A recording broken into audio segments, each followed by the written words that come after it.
Hey, Warpugs, it's time for some Milo, and this is the Vampire Graves of Europe.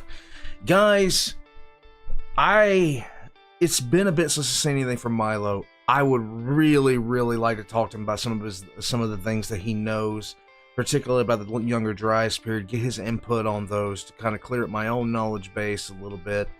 But today we're talking about something a little bit different. This is... I don't know if this is a departure or if it's just straight up just going to be something cool.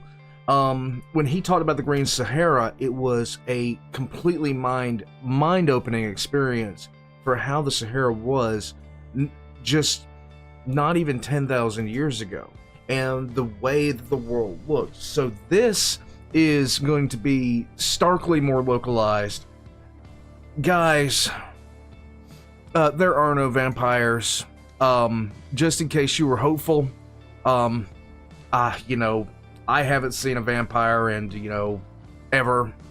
I've met a few of my exes what could be considered vampires, emotional vampires. But anyhow, guys, let's jump right into this. This is the Vampire Graves of Europe. Please check out Milo. All of his links are going to be in the description down below. He actually has merch out right now, which I didn't know up until about yesterday, and yeah, I got a few shirts coming here. Unfortunately, one of them is not his. I'm hoping to get one of his sooner or later. Until then, though, let's get into it. The Vampire Graves of Europe. Warpugs.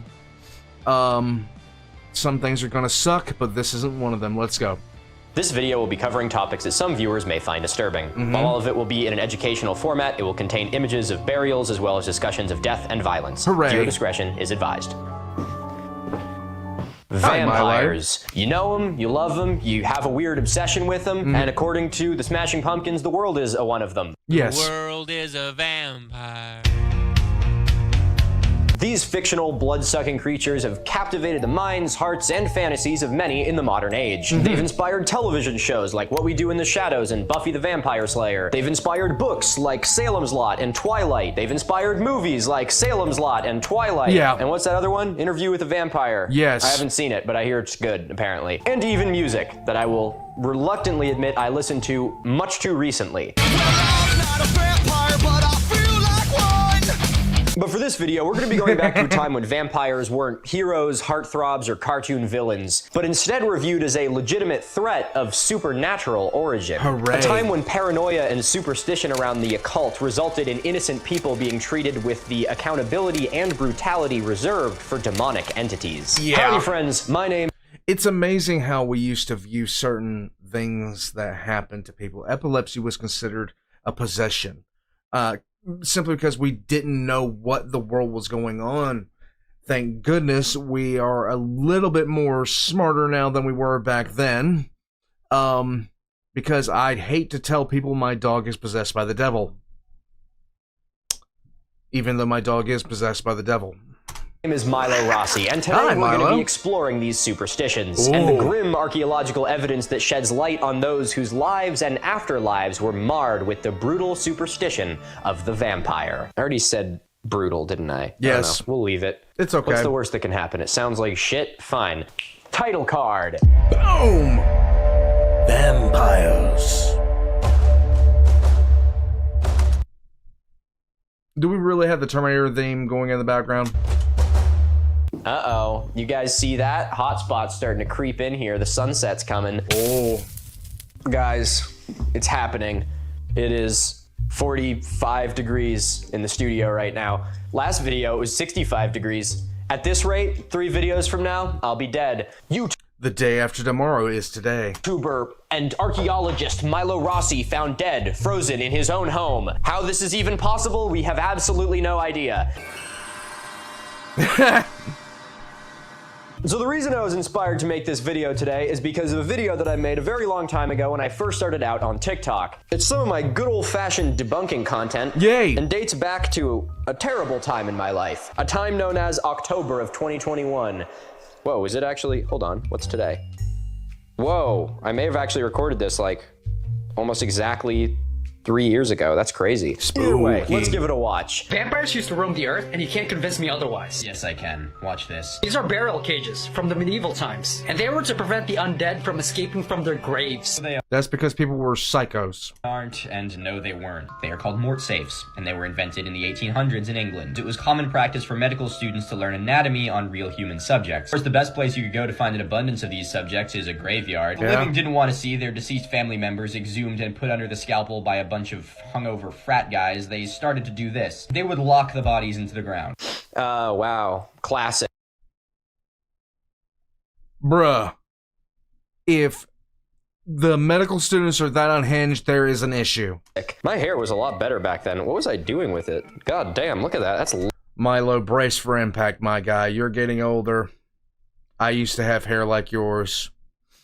I hate to tell you what's coming, my guy. luscious. This was one of my first videos to get like 10 million views, which I was stoked about. And it was just some guy doing like vampire pseudo-archaeology. But anyway, this video did so well that I decided to make another one like a week later because there was more people talking about the same bullshit. This is proof that vampires used to live on the world. Oh boy, another video about vampires. I Hooray. feel like I've heard about all the arguments that there are for vampires at this point, but since it is the season, I suppose I will hear this young man out and see if he can change my mind. Okay. Young man, that man was probably about the same age that you were, Milo. Sit the fuck down.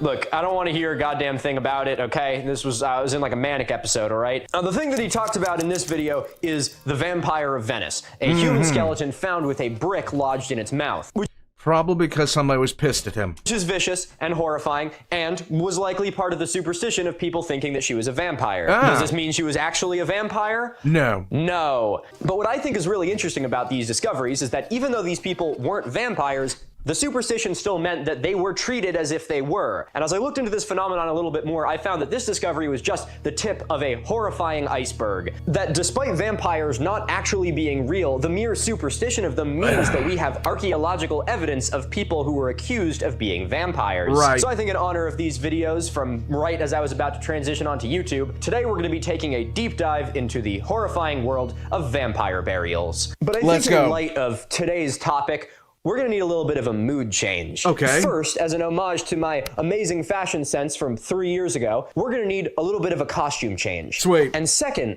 we need to wait for the sun to go down. I wanna start a band. It's gonna be composed of a harpsichord, a theremin, a slide whistle, and the triangle. I'll see you after dark. Oh God, really?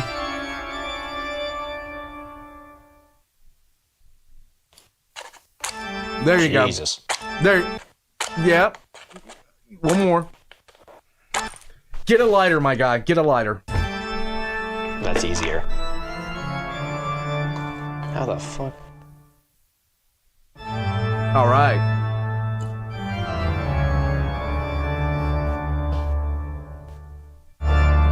Wow, I have outdone myself this time, folks. That's fucking crazy. That's nice. Ooh, I bet you can't see me at all standing No. here. Light.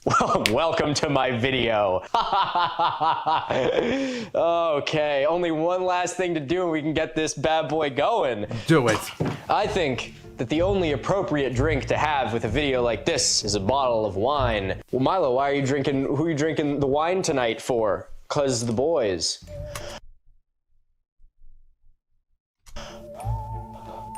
Now, Dude. Oh, God. I remember, okay, so it wasn't too long ago where my particular room had no heating, no cooling. So if you watch some of the older videos that I have, especially the lore videos and things like that, while I'm recording those, I'm literally sitting there sweating buckets. I'm just sitting there sweating buckets. But when I recorded the lore, sometimes I'd be sitting in front of the camera for like an hour. And I'm very expressive when I talk and do my lore, when I would do lore videos. So I would literally just be sitting there just like doing all this hand motion and just like going at the camera and everything else like that and going at the microphone and just screaming and everything else like that. And I would be sweating like I was dying because it was 100 degrees in the room. of course, as we can see, it is almost 40 degrees in here. Nice. So didn't really think that part through, but it's all in the name of content, you know? It's cold. Like the grave. Oh, Jesus. It's Oh my only been God. there for 120 years. Let's put a hole in it now. There you go.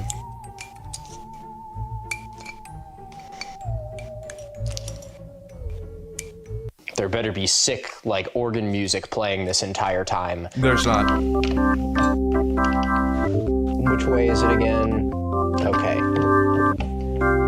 That's the way. I like it. I found this thing in the garbage. I was gonna say more, but honestly, that's just fucking, that's good enough. Oh my God. Jesus fucking Christ, this is not the height this is supposed to be used at. There we go. Anyway, this is why I found it in the garbage. Straight up not working. Look, that gag was gonna be so good if it actually fucking worked. There we go. Oh, I was just being an idiot, actually. It completely works. You aren't supposed to pull it back again. You know, I relate to this. Okay, now we're ready. Hey!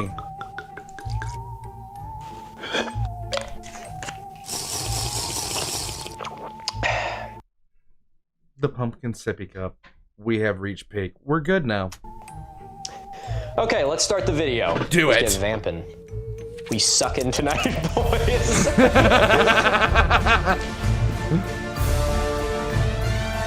Vampire of Lugnano. Lugnano? I have nothing. Can you see my breath? I can see my breath. Can't see your breath, though. Oh. Or can I? It is the summer of 2018, and Does Milo have cameras in your room?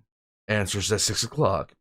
an archaeological team led by David Soren is conducting an excavation in the Umbria region of Italy. It's in a little town called Lugnano, and the site that the archaeologists are working on is the ruins of a 1st century Roman villa. Now, while that seems like a pretty logical place for an archaeological excavation, they weren't actually there because of the villa. Instead, they were there because about 400 years after the villa fell into ruin, it was repurposed. In about the 5th century AD, this ruin was converted into an impromptu graveyard. A graveyard which locally gained the name La Necropoli dei Bambini, or morbidly, the Cemetery of the Children. At the time of this excavation in 2019, the remains of 50 different individuals had been found there, and as the name suggests, they were all quite young. The eldest discovered up until this point, a female, was only 3. But during this excavation, the archaeologists discovered something bizarre: the unusual burial of a child uncharacteristic of anything else found at the site. The remains were found in an improvised tomb made out of roof tiles from the collapsed villa above, and they were from a 10-year-old whose sex was not able to be identified. But the thing that set them apart from the rest of those in the cemetery was not only their age, but the way that they had been buried. This individual, for whatever reason, had been buried on their side with a stone lodged in their open mouth. The stone had flecks of mortar on it, indicating that it had also come from the ruin above. This told archaeologists that this was not just a piece of rubble in the ground where the child had been buried, but had been placed there intentionally. This grisly discovery came as a shock to the archaeologists, who had never discovered anything quite like it. And it earned this discovery the nickname, the Vampire of Lugnano. Now, the logical question here is why? Now, this cemetery had been started in around the mid-5th century because of a massive outbreak of malaria. During this outbreak, younger populations would have been hit exceptionally hard, a morbid trend that we can see indicated in this graveyard, and is likely the reason that this graveyard existed in the first place. Now, the Vampire of Lugnano also had an abscessed tooth. This symptom is indicative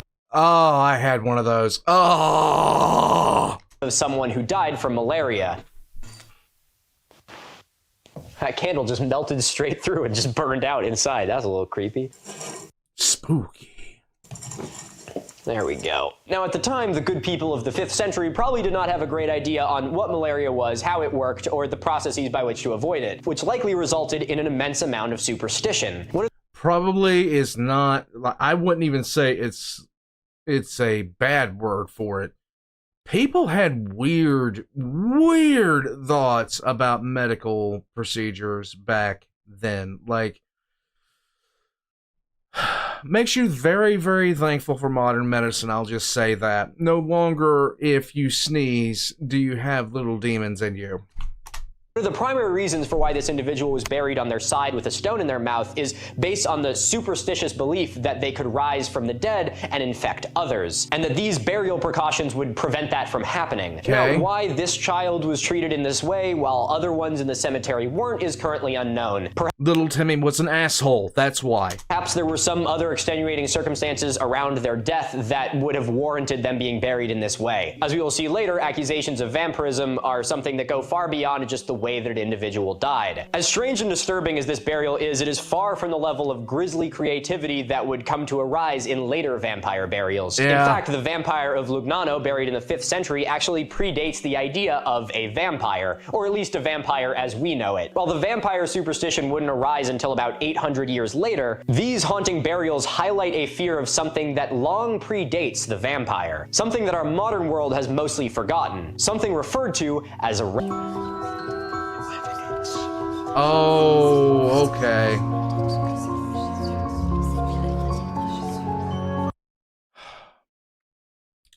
It's funny how if you're a D&D player and you open up the monster manual and you take a look at all the categories of undead, ghouls, zombies, revenants, wights, all of them were based off actual superstition. I'm an idiot. And every single one of them had requirements and everything else like that that made them into what they were. Sippy cup. I can't. I was downstairs getting ready for this video, and I was like, oh man, what kind of glass should I use? And I was gonna find like a cool chalice or something. And I opened the cabinet, and this was the first thing that I noticed, and I was like, shit, I gotta use this stupid ass cup in my vampire video. Yeah. 'Tis the season. There are many theories as to where the vampire myth came from, and like any piece of superstition or mythos or fable or legend, it's almost impossible to actually nail down a single concrete source. Instead, they are something that just morph through time as they are told and told and told and retold and change pretty much indefinitely. Yeah. And I would imagine that there's probably been some kind of superstitious fear around the dead rising again since, like, as long as people could die. The idea of a vampire is something which, as we'll see, originated really in, Europe, but literally like every culture around the world has some variation of the dead rising again, whether it be in a physical form, a spiritual form. I genuinely think that if you just, left 10 people on an island who didn't know anything about the outside world, eventually they would have their own superstitions around the dead rising again. Okay, anyways, let's go back to the beginning a little bit here. Before there were blood-sucking vampires, there were revenants. This is a superstition that really begins to be seen around the 6th or 7th century AD, and it's sort of a blanket term for entities born out of the beliefs and superstitions of various pagan religions. And this is exactly why we can find vampire burials that predate the actual idea of a vampire. Okay. Because many of the superstitions and precautions surrounding revenants were things which carried over as it was later adopted by Christianity. And we have Christianity did adopt a lot of things. In fact, I'm actually recording this on Easter. Okay. I'm actually recording this on Easter. The date of the resurrection is co-opted from the summer solstice, the spring solstice. I'm an idiot. Don't listen to me. We have pretty significant archaeological evidence to suggest that these superstitions also vastly predate the idea of a revenant as well. Take, for example, a grim discovery made by construction workers in the Saxony-Anhalt region of Germany. While working on installing power lines, a construction team discovered human remains. It really is amazing how many of these stories start with a construction worker finding them. It must be insane to stumble across that while you're just like on your day job. The Bog Bodies of North America video I did a while ago started in the exact same way. It's just like, oh, we're gonna build a housing development. Corpse. Anyway, nice. They called in archaeologists to come analyze the site, as they should have, and what they discovered was the grave of a man around the age of 50. He was buried on his side, which is a little unusual, and what's even more unusual is that his grave contained no grave goods, offerings, evidence of clothing, or burial rites. But the most unusual feature of this grave was that he had been buried underneath a massive stone. Not like under a stone, like a headstone, like a stone had been placed on top of his body. This huge flat stone was about 3 feet long and 2.5 feet wide and estimated to weigh around 110 pounds. Nice. This can come undone. No, my little fucking thing is undone. Don't let him catch you without your thing. And this There you massive go. stone was placed directly on top of the man, with his lower body and legs crushed beneath it. The hypothesis is that this was also to prevent him from rising from the dead. Now, what's so amazing about this site is that it dates back a staggering 4,200 years, almost 3,500 years before the idea of a vampire would even come close to materializing. And this burial is attributed to the bell beaker culture, a culture that I'm sure you all know so much about because it's so commonly talked about all the time. Yes, I've heard about them all but once. 3.5 seconds ago. I'm kidding. I had never heard of it until I made this video. Someone get on that. North02. I feel like North02 should do a video on that. Everyone go ping North02 to make a video on the bell beaker culture. Now, we're unsure of what the good people of the bell beaker culture would have called a guy rising from the dead and haunting the living. We do know that they clearly had some sort of superstition around it. And if it really is the case that this was a precaution taken to prevent someone from rising from the dead, then this is an indication that the same superstition to prevent this from happening persisted for more than 4,000 years. Because, as we're about to see, this exact same strategy of using a huge rock to pin a body down was a method that was also in use when it came to actual vampire burials, which I don't know if this is the first instance of this in recorded history. I'm pretty sure that he, brought this up because of this, the age of the site and everything else like that. But they used to do this on top of several other things. We had very vivid imaginations. Very vivid. I think the people in Germany were eating too many of the forest mushrooms. which indicates that while the ideas, concepts, and reasons behind the dead rising again have changed a lot over time, some of the superstitions around how you're supposed to deal with it have actually remained the same for thousands of years. Now, the idea of a vampire as we know it today really began to take shape as pagan practices were co-opted by the Christian church. This may come as a bit of surprise, but before Christianity, a lot of people were pagan, and so the Christian church kind of needed to pander to these people in order to make them think that their guy was better than their guy. And to do this, the Christian church did a whole lot of things sort of pulling from pagan religion. They would kind of co-opt some of their holidays and festivals. Ignore the date, though, because I am an idiot.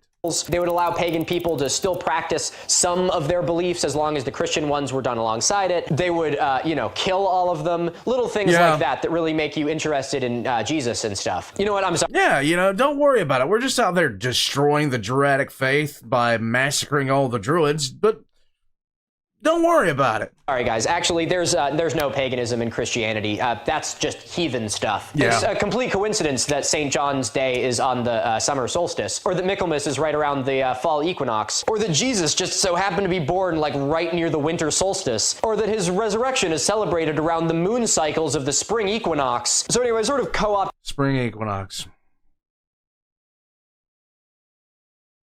I told you guys I'm an idiot.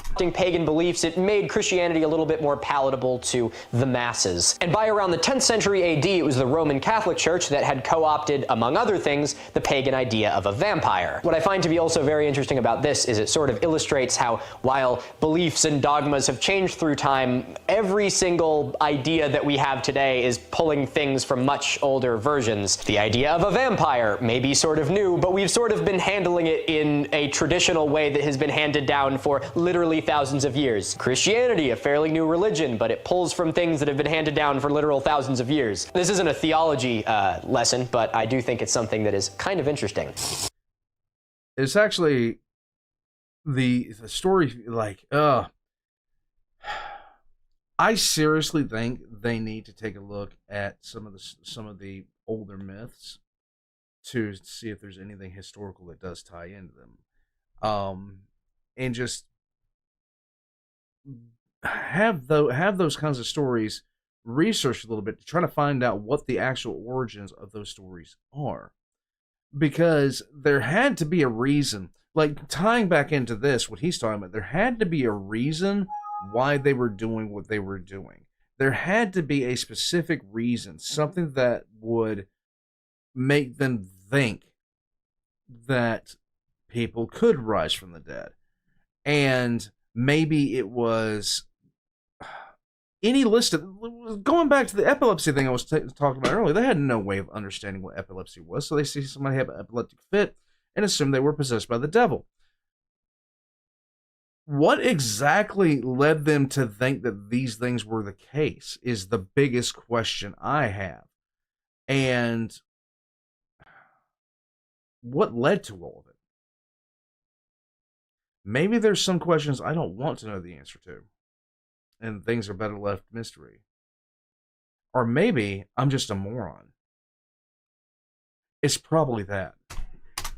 Now, as the Catholic Church began to sort of Frankenstein on elements of other existing beliefs, the Catholic Church would allow for some groups of pagan people to continue their burial rites and rites and rituals around the dead, as long as the Christian ones were practiced alongside it as well. This obviously wasn't the case in all places, but by doing this, they sort of allowed some of the pagan beliefs around death and spirituality to sort of make their way into the Catholic Christian dogma. And one of the ways that the pagan fear of the revenant began to combine really well with a Christian ideology was the Christian idea of the soul, with Christianity claiming that the soul is a separate entity of the body and can exist outside of it. This married very well with the idea that the dead didn't have to stay dead. Though again, like with all cultural and societal phenomena, there's really no like time that this happened. This is something which took place gradually and imperceptibly. But it was the marriage between pagan superstition and Christian conquest that would pave the way for the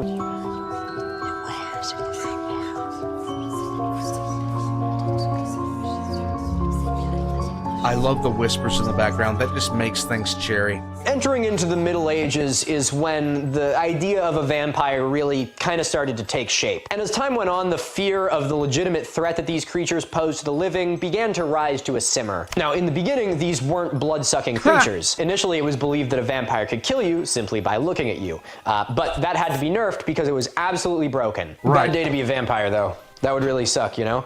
Like, you're telling me I used to be able to look at these dudes, now I gotta suck them? Now, over time, these creatures began to morph. Instead of being vengeful spirits that rose from the dead, they started to become demonic entities, which honestly is, I would say, a little bit scarier. You know, it's one thing if fucking old, Jim rose from the grave because, he was pissed off at you because you didn't mow his lawn that one time. But if you start telling me that old Joe's rising from the grave because Satan told him to do so, I'd be like, give me some of that Jesus, Now, needless to say, once this thing started to become about Satan, marketing, and demons and all that stuff, was when the simmering fear sort of rose into a boil. And there is nowhere where this panic was felt quite as viciously as in Eastern Europe. Again, there are many reasons for this, but one of the ones that I think is really important is that at the time, and probably for many generations afterwards, and some could argue probably even till this day, there was an immense amount of generational trauma. You see, around this time, the area had been absolutely devastated by... If you look at the Slavic area, if you look at Eastern Europe, for around 1,000 years, it was, holy crap, terrible things are happening, then a repopulation period, then holy crap, terrible things are happening, then a repopulation period. On and on and on and the sequence goes. The Huns, the Mongols, the Black Plague, it was a miserable area to be.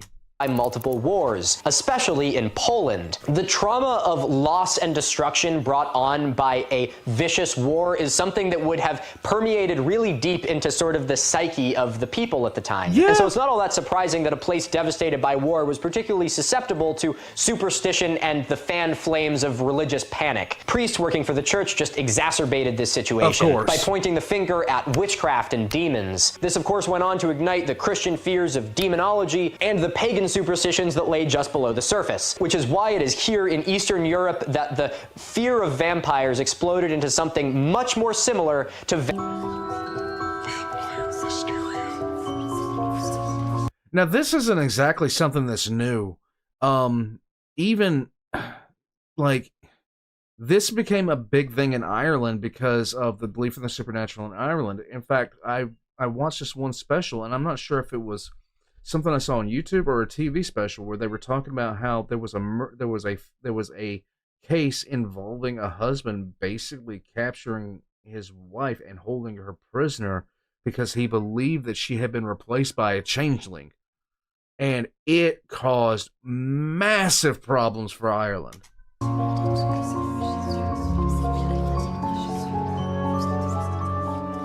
Yo, how's it going, everybody? I And want to pop we're in here back. for 2 reasons. One of which is very important. The not as important one is check out this sick hoodie. I think there's sort of a haunting beauty to vampire burials, and I wanted to try and pay homage to it with a piece of clothing. And so Sweet. we made this sick design. Nice. Now, the second and much more important thing is that this design is going to a good cause. You are here right on time. Come here. As some of you may have heard in the news cycle, Hurricane Helene, this lovely lady right here, my girlfriend, went to school in North Carolina. It is where we met. We spent much of the early part of our relationship in North Carolina. And so especially to her, it's a very important place. So this lovely lady did the design for this. I'll pass this on to you. Doesn't have a ton to do with Asheville, but we felt like it was really important to do what we can, especially with Milo's reach and audience, to just get the word out and continue to send funds to Asheville. It's been almost a month since all of it happened, and with how quickly the news cycle turns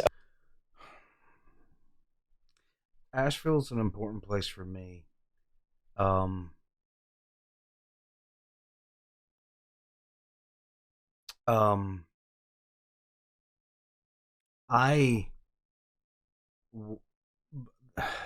My family went up to Asheville quite frequently when I was a child, and there was a small town that, simply put, does not exist anymore.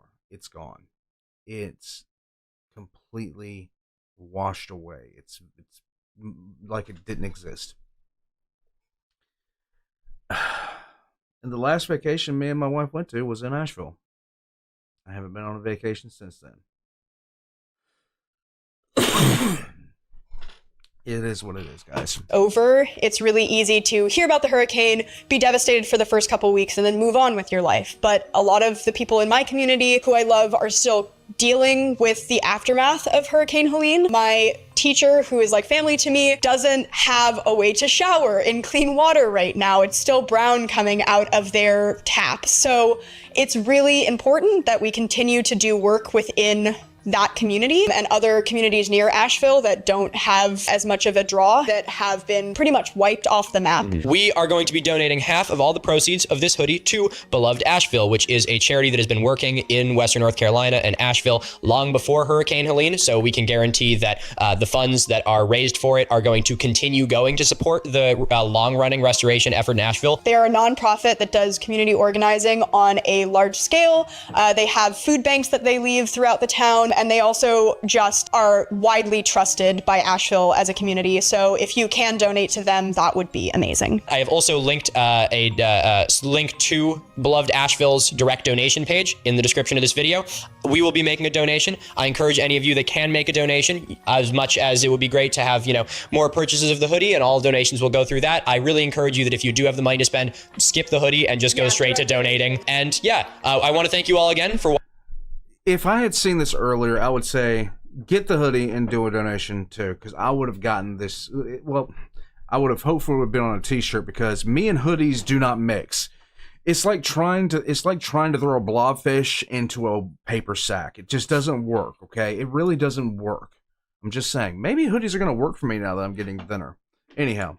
watching this, and thank you for your support. And I think that with the amount of people that we have here, we can really make a difference. So from Z and I, thank you very much. Thank you so much. We love you. Schminky wants you to donate to Hurricane. Whoa, don't go playing on my soft art like that. Schminky said you have to donate to Beloved Asheville. Vampire hysteria. Schminky? Who's Schminky? Is that the cat? Over in Eastern Europe began to really ramp up around the same time as probably the most infamous case of mass hysteria ever recorded. None other than the Salem witch trials. In the 1690s, panic broke out in the rural farming town of Salem on the north shore of my home state of Massachusetts. 30 individuals were found guilty of witchcraft, of which 19 were put to death. fuck, too many witches. Too many witches. Now, I know what you think when you hear that. You think, wow, that is an excellent opportunity for a tourist-based economy. Look, I'm not gonna hate, okay? I'm a masshole at heart, but whenever I drive through Salem and I see like cute little pictures of witches in the windows, I'm like, you know that they like lynched these people, right? This wasn't like a cutesy, like, you know, crystal girly shop kind of situation. But I don't know, you know, maybe that's just me. How long does it take before it's okay for a mass tragedy to turn into a fucking tourist destination? I'm thinking about opening up a t-shirt shop in Jonestown. Come for the Kool-Aid, stay. No.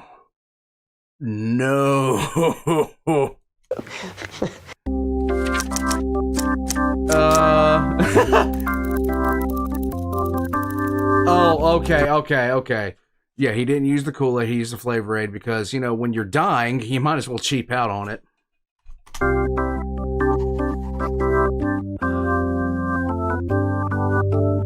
need a little more vino. Now, the witch trials were pretty insane. Even though only 19 people were put to death, more than 20 people were accused. Look at this.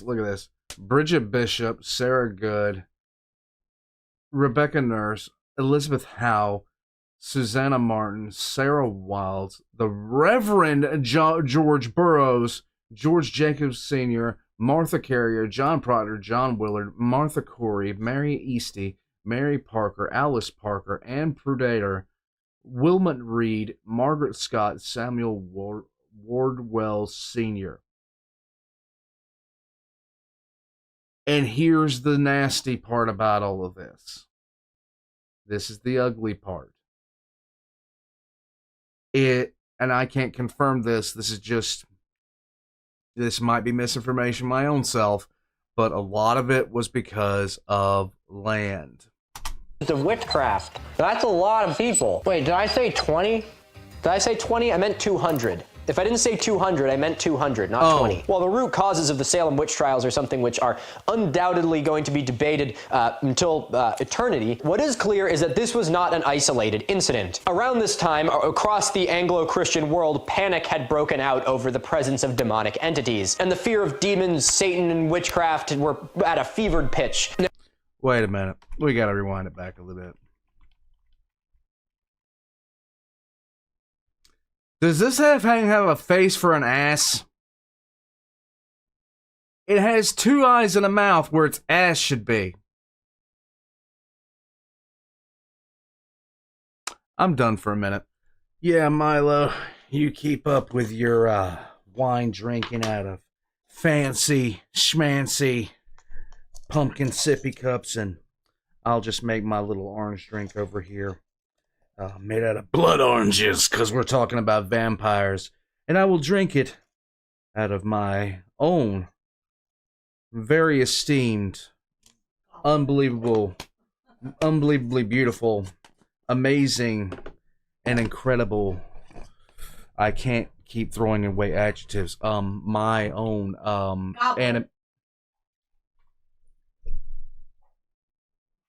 The Peanut Gallery woke up while I was recording this, and she's currently interjecting.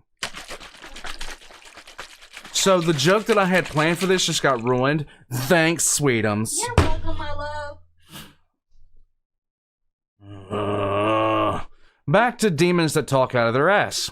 Pitch. Now, at the same time as the Salem witch trials, a different kind of occult-based panic was happening across the ocean, where the fear of vampires had transcended from an old superstition into a genuine concern. And as a result, people were persecuted accordingly. Take, for example, this instance, which is recorded by an Austrian official in about 1725. This story takes place in a town in Serbia. One of the townspeople, a man by the name of, oh no, Petar Blagojevic. Petar Blagojevic. How'd I do? Yay! I didn't do very good, did I? One of the townspeople by the name of Petar had passed away. After his death, they did all the things you do when someone dies. you know, bury him, get really drunk, all that stuff. But Yeah. normally when someone dies, it's kind of over once the last shovel As one goes in, does. you know? But not in this case. In just the 8 days following Petar's death, 9 other people in the village would die of a sudden and mysterious illness. Ooh. Now that is a little bit weird, but what makes it even weirder is that almost every single one of them allegedly claimed to have had visions of Petar strangling them. There are even versions of this story where it said that Petar would return to the house of his widow and son and demand to be let in. In those versions of the story, it ends in a few different ways. In the good version, the widow and the son flee town, and in the bad version, the widow flees town and Petar breaks into the house and kills his son in cold blood. Now, needless to say, people weren't exactly thrilled that all of this was happening. It was a little bit weird. Yes. So they went to the priest and they were like, dude, this is like kind of your thing, right? And the priest was like, this is completely above my pay grade. I'm gonna try and get some advice from the church higher ups. We're gonna figure out what we can do about this situation. But that wasn't good enough for the villagers, and frankly, I don't really blame them. After all, allegedly, you know, multiple people had been killed by Ghost Petar. You never know if you're gonna be the one who's next. So they decided to take matters into their own hands. As the story goes, the townspeople exhumed Petar's body to inspect it for signs of vampirism. And when they did, they found him as though he had just died. His skin was unblemished, his nails were a little bit longer, and allegedly his once clean-shaven face now had a beard. As you can imagine, the townspeople weren't exactly stoked. They were like, no. I would assume they would be rather various shades of pissed or pissing themselves over this. whew. That's fucked up. Yeah. I know what we gotta do about this. So they dragged Petar out of the grave and staked him through the heart, where, again as the story goes, he bled as though he had just died. Now to really drive this point home to Petar, they decided to finish the job by building an enormous funeral pyre and burning him to ash. Cool. At which point, allegedly, the hauntings and mysterious deaths in the village stopped altogether. Now, did this actually happen? I have no idea. Is it very possible that this was the result of a disease in town or something like that, and it was a compounded series of unrelated circumstances that resulted in this crazy outlandish story about a man rising from the dead? Quite probable. Yeah. Is it a sick story nonetheless? Abso-fucking-lutely. But either way, there's no use playing Monday night quarterback with this, because at this point, people genuinely thought vampires were a threat and that they were killing people. And so elaborate rituals were... Pardon me, I see all these candles in the background. It makes me want to light my own candle. But you see, I am not elegantly refined. The fresh smell of waffle cone.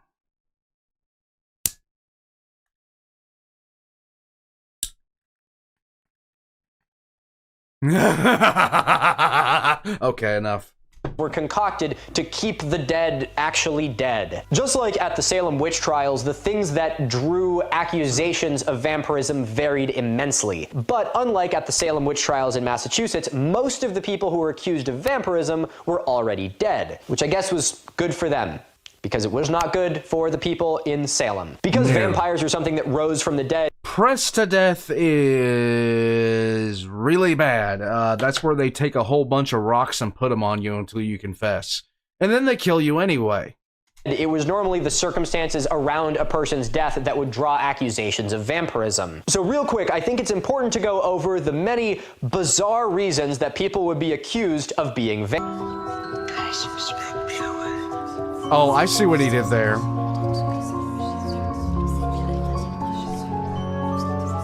Alright, reasons that people may be a vampire, speedrun. Let's go. You died a violent death. Okay, got beat to death, you're a vampire. Skill issue. Did you die and then there was a natural disaster after you died? Died in an earthquake. Skill issue. Your fault, vampire. Yes. Were you the first to die in an epidemic that other people would then die of? Black Death, all your fault. Your fault. Oh, here's a pretty big one. Are you unbaptized? Of course. Yeah. Haven't taken a dunk in water? Your fault. I can smell that. Are you from here?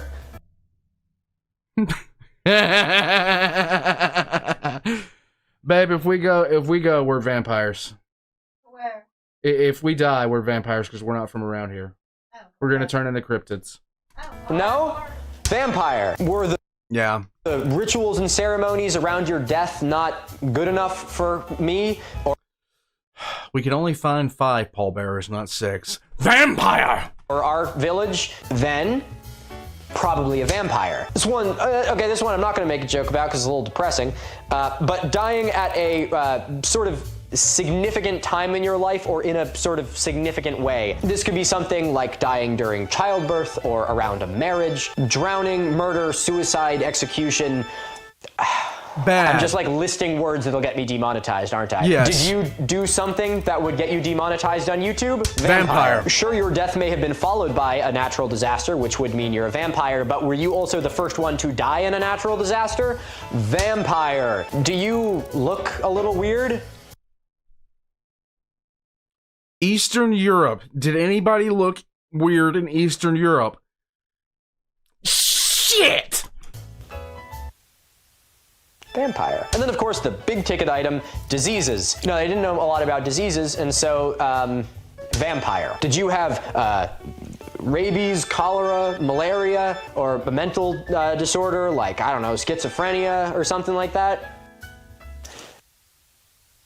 Vampire. Now, all of these examples are things that have to do with the circumstances around an individual's death. But beyond just these, there's also a whole ton of things that have to do with you after you die that could also get you accused of being a vampire. Sweet. Was it found that your burial shroud was decomposing faster in your mouth than anywhere else? Vampire. Weird little note here. A lot of the time this was discovered by grave robbers, which I think is funny. You guys aren't gonna believe this. Old Jim over on the hill, his burial shroud's decomposing in his mouth. How did you figure that out? How would you know this? Vampire! Are you dead and someone had a bad dream about you? Well, yep, you're a vampire then. Did a member of your family become ill after you died? You already know the answer to that one. And then there's all kinds of gross ones about blood, like if there's blood coming out of your mouth, out of your ears, if your belly becomes bloated, which are all things that can happen when a person has, you know, died. Is your body pliable? Vampire. Is your body not pliable? Probably also a vampire. Okay. I don't fucking know anymore. Are you growing a beard or hair? Rogaine. Vampire. Did you die? Rogaine vampires are the most dangerous. And look a little bit too Fresh and clean? fresh. Did you die and look a little too fresh? Right on. Or if your body was moved after burial, like if you got like uprooted, put somewhere else, maybe also by those pesky grave robbers. You know, old Jim, his burial shroud was decomposing in his mouth, so we decided to just bury him somewhere else. I decided to bury him in the neighbor's yard. Oh, god damn it, he wasn't a vampire then, but he sure as shit is now. Now, the tricky thing about being accused of being a vampire is that you really can't actually do anything about it in the fact that you're dead, which normally makes it very hard to do pretty much anything. But for the living, to whom this was probably the greatest level of concern, they couldn't just let you sit there being all vampire-y and stuff. Okay, so what did they actually do to prevent these people from rising from the dead? Now, a couple things worth noting here. One, superstitions and practices varied a lot from place to place. And two, again, content warning, as if you didn't need it already for that whole last part. If you made it this far, I promise it's nothing you can't handle. Now, I watched Kentucky Ballistics shoot a gremlin with a punt gun. I think I'm prepared. Fortunately, or unfortunately, I guess, there are countless graves across Eastern Europe that paint a grisly picture of those accused.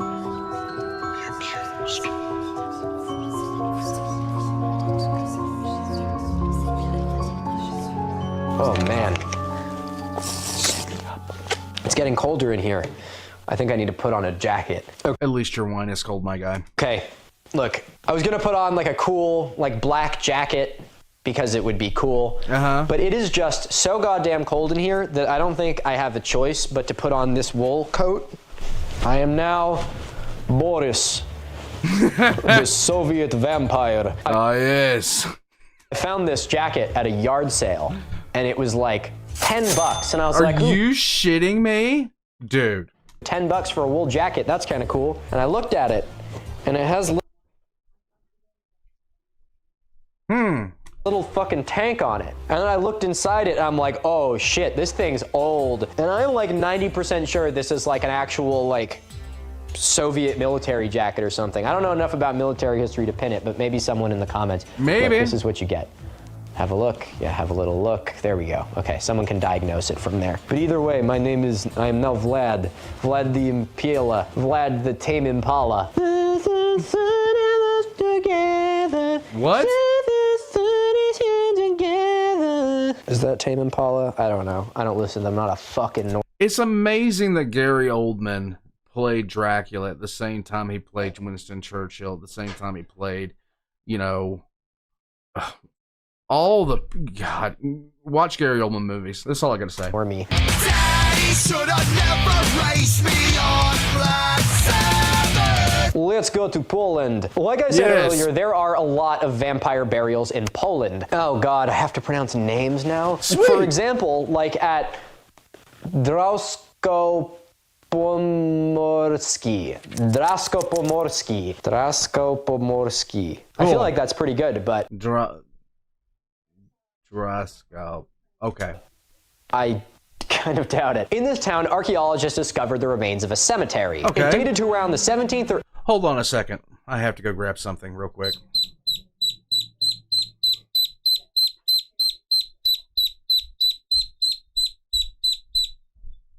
Tell me what you think. What do you think about vampires in Europe? No thoughts? No opinion?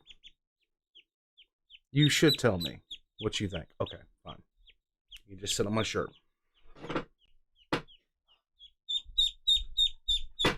I was going to try to record with you, but I don't think that's going to be a possibility.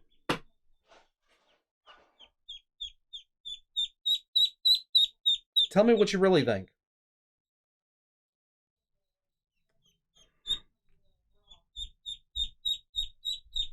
I can't take you anywhere.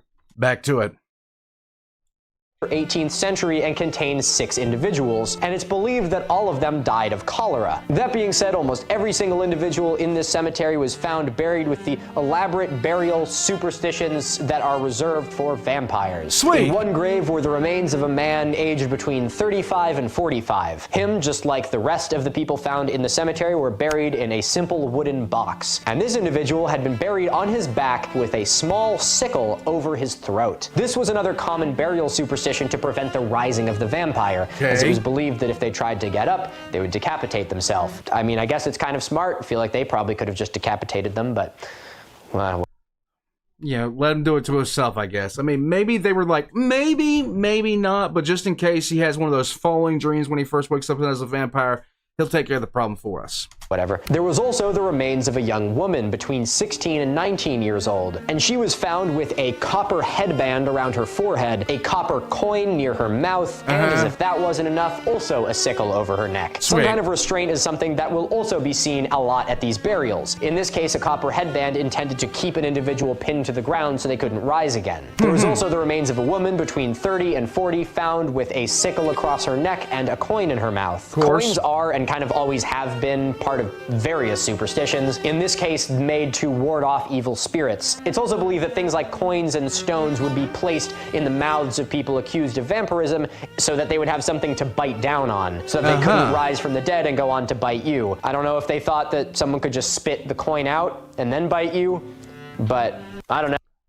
You know, it makes you think if vampires ever did exist and they buried somebody with a coin in their mouth and the person rose from the dead and spat the coin out, what do you do then? I guess everybody just looks around at each other awkwardly and was like, well, that didn't obviously work. No, it was worth a try, I guess. Yep. Along with this, there was the remains of a woman between the ages of 35 and 40 who was also found with a sickle over her neck and a coin in her mouth. But this individual also had a crushed skull. Now, it's believed that this was due to heavy machinery driving over the site beforehand. But I'm not exactly sure. I hope that it was due to heavy machinery. Yes. I really hope so. Because it is also known that one of the other methods of dealing with a vampire is to crush them with a rock. There was also the remains of a woman between the ages of 50 and 60 who was found with a whole smorgasbord of things to stop her from vampiring, a sickle across her waist, a coin in her mouth, and a stone placed on top of her throat to stop her jaw from opening, and a lack of teeth. It's believed that the teeth were removed post-mortem, which could indicate that that was also a precaution taken to prevent her from vampiring. The sickle across her waist is another one that becomes common in later burials. burials. Just like the belief of putting it across their neck, it was believed that if you put it across their midriff, they would cut themselves in half when they rise up, which would be really hard to do, but I guess, again, You have to be dedicated to do that to yourself, okay? worth a shot, you know, worth a shot. Why It's not? that or vampire, so you may as well try it. And lastly, the remains of a young individual whose age and sex were unable to be identified, who was found with a stone placed over their throat. This is one of the most expansive vampire graveyards found pretty much anywhere, but it is far from the only one, and definitely far from the only one in Poland. Take, for example, the vampire discovery in Peen. You got it. Peen.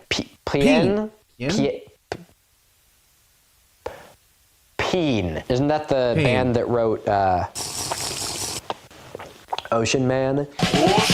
In the city of Peen, archaeologists discovered the remains of a woman who was buried around the 17th century. Elements from her burial indicated that she was of a fairly high social status, for example, garments made of silk, but, and critically, she had a snaggletooth, which, as we discussed before, could have been enough evidence to suspect that she was a vampire. No, she was a vampire. She had a snaggletooth. There you go. Though I'd imagine there were probably other circumstances around her death that led people to believe this. But either way, the way we know people think she was a vampire is because she was buried with a sickle across her chest, a sickle across her neck, a coin in her mouth, and a padlock on her toe. This is another trend that was believed to keep vampires from rising. A padlock on your...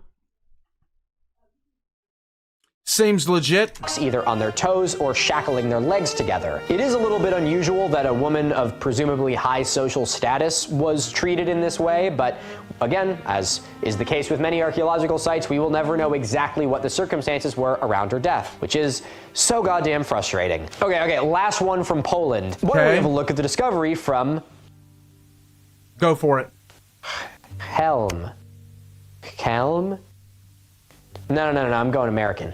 Chelm. Here was discovered the remains of a child grave from around the 13th century. Kind of at the very beginning of when the vampire myth began to resemble what it does today. Now, I'm not exactly sure why this is, but this one is, for some reason, way more gruesome than all the other ones. The individual at this burial site was crushed beneath huge, heavy stones. And, as if that hadn't been enough, they had been decapitated and their severed head placed face down into the grave. This is another element of the superstition around vampires, that if you've buried them face down or put at least their head face down, they wouldn't know which way is up. I don't know what sort of empirical evidence they were using to try and prove that that was the case, but I don't know, maybe they just really thought vampires were stupid. Or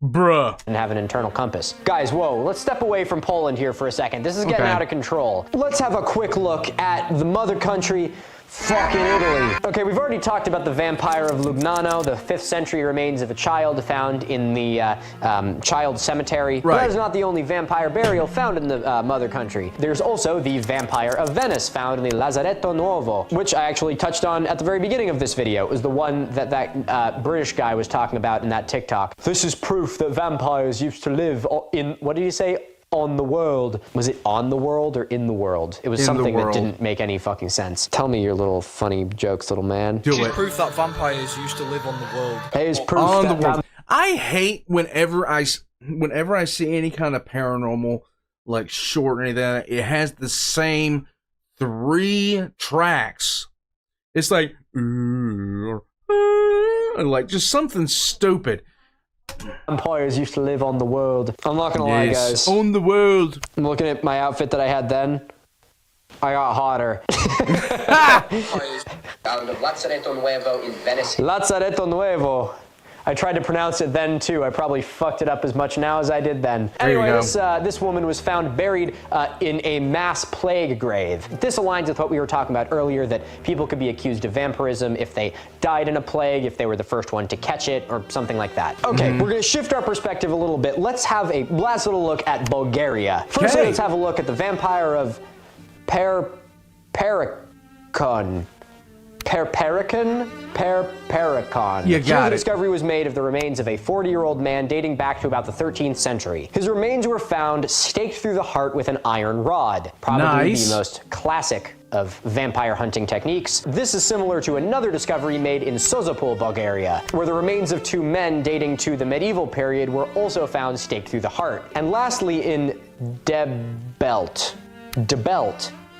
You gotta put the belt on the pants so they don't fall down. You gotta put the belt on the pants, you're gonna be arrested for public indecency. Here, the remains of 6 individuals from the medieval period were discovered, and there's evidence to suggest that all of them had been nailed down through their hands, feet, and torsos. These discoveries are also sort of the tip of the iceberg. There are many more and countless more to be discovered. So while these burials have helped us understand some of the ways that you're supposed to, deal with a vampire, there are plenty more Alternative vampire strategies.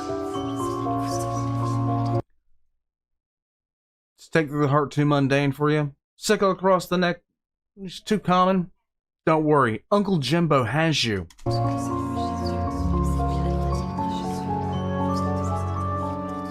Many people suspected of vampirism were buried with a few different burial customs for redundancy. In case decapitating them didn't work, you wanted to crush them with a rock as well. Like, dot your I's, cross your T's and shit like that. Some of the ones that we touched on that had a few variations of were classic decapitation. While the site we looked at had the individual decapitated and the head face placed down, in other locations the head would be decapitated and placed between the knees. There are also instances of shackles or locks binding the legs and arms to the ground. Some actually took this idea a step further and just cut the legs off, which seems thorough. I know that I certainly wouldn't be able to rise from the dead if I didn't have legs. I also know that I certainly wouldn't be able to rise from the dead. Another interesting one that we've sort of touched on is burying an individual face down. There was some belief that if the individual was not facing the direction they needed to go to rise from their grave, they would either just dig farther into the ground, or instead of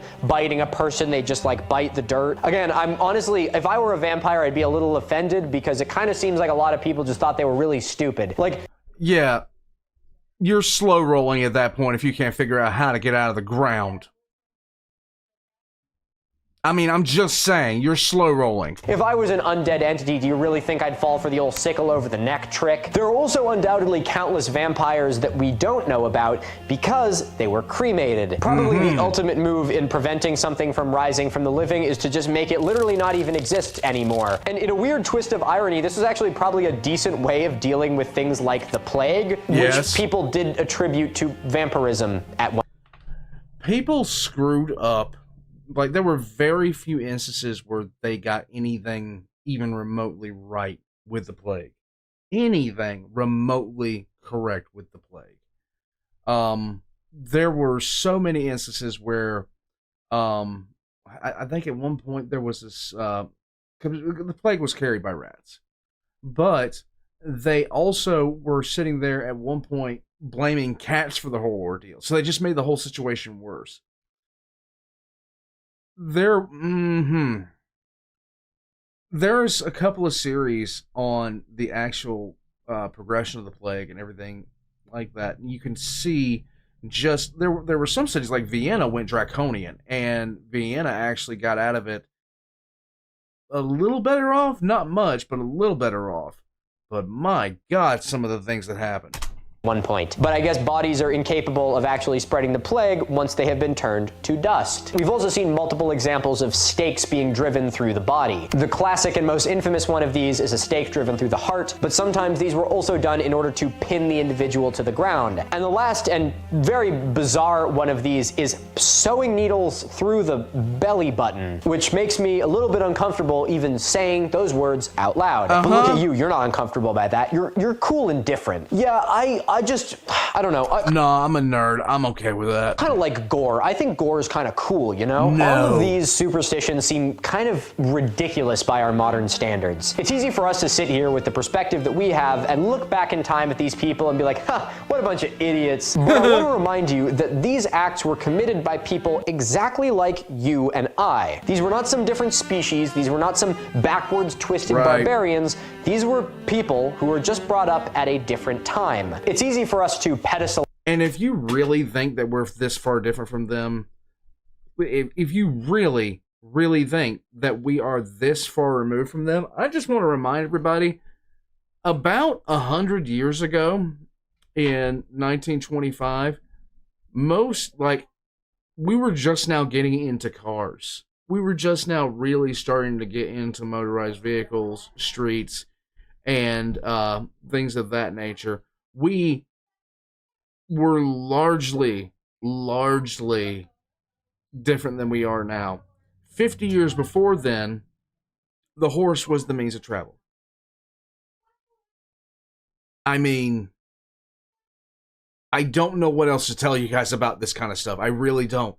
Like, we judge things based off the way we are today, but the sheer fact of the matter is, we are really not that far away removed from having no electricity, no running water, and nothing. Ourselves today, to think that we are so much better and more intelligent than those in the past. But it bears repeating that if any of us had lived at this time, we very easily could have been the person wielding the stake or the one on the other end of it. Because if we look far enough back into the shadows of the past and things begin to get hazy, we take for granted the fact that today we know a lot. Maybe, some might argue, a little bit too much. But as we look back, remember, we're the same people that have to put warning labels on hair dryers, so don't be thinking too high and mighty of ourselves, okay? Into the shadows, we can see that for all of human history, perhaps even until this day, all of our actions have been dictated by one thing. Ooh. The fear of the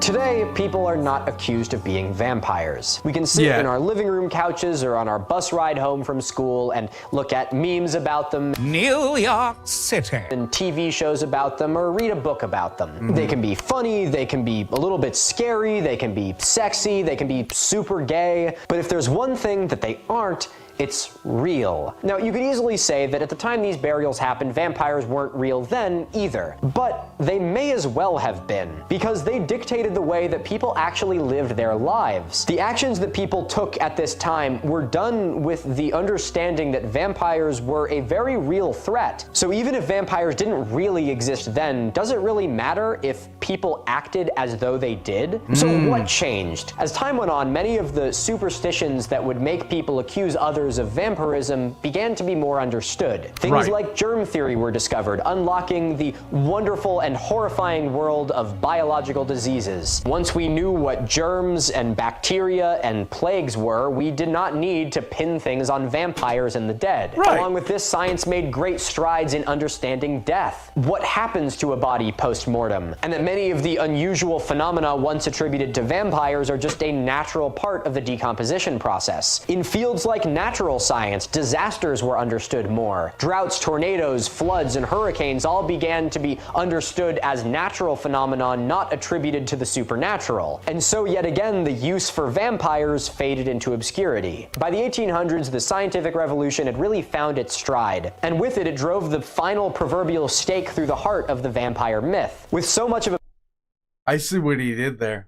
better understanding of the world that we live in, we no longer had need for these baseless superstitions. And so the fear of the dead rising and wreaking havoc among the living, a superstition which had existed for literally thousands of years, finally came to an end. And so these creatures finally became endearing characters of pop culture rather than vicious demonic entities. But the superstition around vampires hasn't been entirely laid to rest. In 2004 in Romania, a family member of a recently deceased man was complaining of having horrible nightmares, visions and hallucinations of him rising and wreaking havoc on the world of the living. In response to this, the man's body was exhumed from the town's cemetery. First, a stake was driven through his heart, and then his heart was removed. After this, his heart was burned to ash and made into a potion in order to cure the family members who had been suffering from these hallucinations. I will highlight again, this was in 2004. Fear of the unknown will drive people to do outlandish things. And this is why it's so important for us to understand the world around us. With every scientific advancement and discovery, we get a little bit closer to knowing. I have a great memory of, in my early years of college, there was a group, who will remain nameless, on my college campus who made a big stink on Indigenous Peoples Day. These individuals were firm believers that it should go back to being Columbus Day, and they backed up this belief by trying to say that in the New World, all of the people that were here were a bunch of uncivilized barbarians. Yes, these were college students, I know, they should have known better. And the way they backed this up was by posting a bunch of propaganda images made by Spanish conquistadors showing human sacrifice and things like that. Now, I thought... Now, human sacrifice was a thing, but every single culture did human sacrifice. All of them. With very few exceptions. It's only when we started not doing that things started to get a little bit better. Now, there were, when in the time of Columbus, the conquistadors, things like that, colonialization, there were some groups that did human sacrifice, and everybody kind of points to the Aztecs and think they were the norm. No, they were not the norm. In fact, when Cortez went and attacked Tenochtitlan, when he went to war with Tenochtitlan, not attacked Tenochtitlan, he kind of ran from Tenochtitlan. When he went to war with the Aztecs, the bulk of the people fighting alongside him were not conquistadors. They were other tribes that were sick of the Aztecs doing this crap to them. So, yeah. This was hilarious for a myriad of reasons. One, shut the fuck up. And two, do they know barbaric cultural practices are not a market that are cornered in one part of the world? No. The immediate example that came to my mind was the Spanish Inquisition. You want to talk about ritualistic sacrifice? Or the Salem witch trials? Huh, weird, a bunch of white people killing each other over a religious belief? My point with this is not to point fingers or make some big political statement here. It's the fact that when people are fearful of the unknown, they make terrifying and horrible decisions. Yes, they do. This is why it is all the more important to study science and to understand the world around us. Because while it's easy today to understand and accept the fact that vampires and witches have never existed and that sacrificing people would never change how much rain is going to fall, does any of that really matter to the people to whom that may as well have been true? So finally, while we enjoy this crisp fall weather and watch our favorite vampire shows or movies, I think it's worthwhile to take a moment to humble ourselves and think about how far we've come and remind ourselves of the places that bear the bones of people to whom the idea of a vampire wasn't just a silly fairy tale. Ladies and gentlemen, I'd like to thank you all for watching. And I'd like to give a big thank you to all of my returning viewers. Bonus points if you're watching this at the live premiere, Sunday nights 5 p.m. Eastern Standard Time. And I'd like to give a big welcome to all of my new viewers. I hope you enjoyed the video. If you did enjoy this video, I humbly ask you sauce an interaction of some kind. I make all of my educational content on YouTube for free, and interactions help boost the algorithm to let you keep watching it for free. Like I always say, it's like tipping the bellhop, except it's free. I would also like to give a massive thank you to my patrons on Patreon. Patrons get early ad-free access to all of my videos and their names in the credits of all my videos as a small token of my appreciation. If you'd like to become a patron, the link to that is in the description. Wow, will be in the description, guys. I've never filmed this late at night before. This is fucking weird. It's like, it's honestly a very spooky night out there, fellas. I'm gonna be honest. It is like 38 degrees and raining. There's been like rain like sheeting against the windows of the studio I'm in, and it's completely dark through the rest of the room. It's just, I have one light shining at my face and then the candles behind me. I cannot see anything else. I keep seeing like my reflection in the window off to my side, and it's like startling me. Ladies and gentlemen, I'd like to thank you all very much for watching this video. As always, I hope you enjoyed, and that you maybe even learned a thing or two. Remember to stay curious, stay inquisitive, and most importantly, happy Halloween. Very nice. Very, very nice. Guys,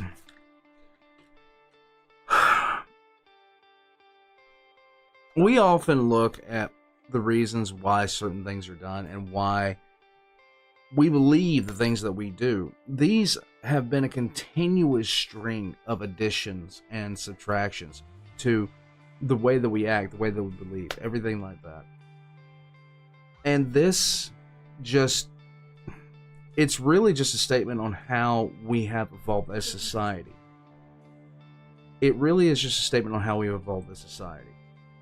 So, when you look around at your room, there are several things that are going to be influenced by the way that our society has, come about. I mean, I can look around in my room right now, several things right now that You know, I have a figurine of a dragon. Behind me, I have, you know, plushies of monsters and a pistachio with a face.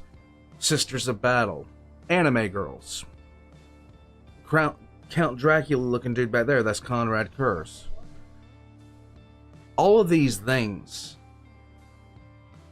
are statements of, you know, aspects of culture that have come together over thousands of years. Now, luckily, some of the darker parts of that have kind of faded into myth and obscurity. And that's always a good thing. That's always a good thing. And we've kind of taken the good and left the bad, which is, once again, a good thing. But it's also important to remember the horror that these people must have been in, not knowing why, not knowing how, not knowing the where and when that we just take for granted these days because we just know these things. Why did the earthquake happen? Why did the ground start shaking after John Miller died? They don't know anything about fault lines. They had no idea. Apparently he was a devil worshiper. Warpugs, I'm gonna head out from here. Check Milo, Miniminuteman, in the description down below. Subscribe to him, subscribe to me. Check out my shop down below. Subscribe as a member of Patreon for early access. And I'll catch you guys next time.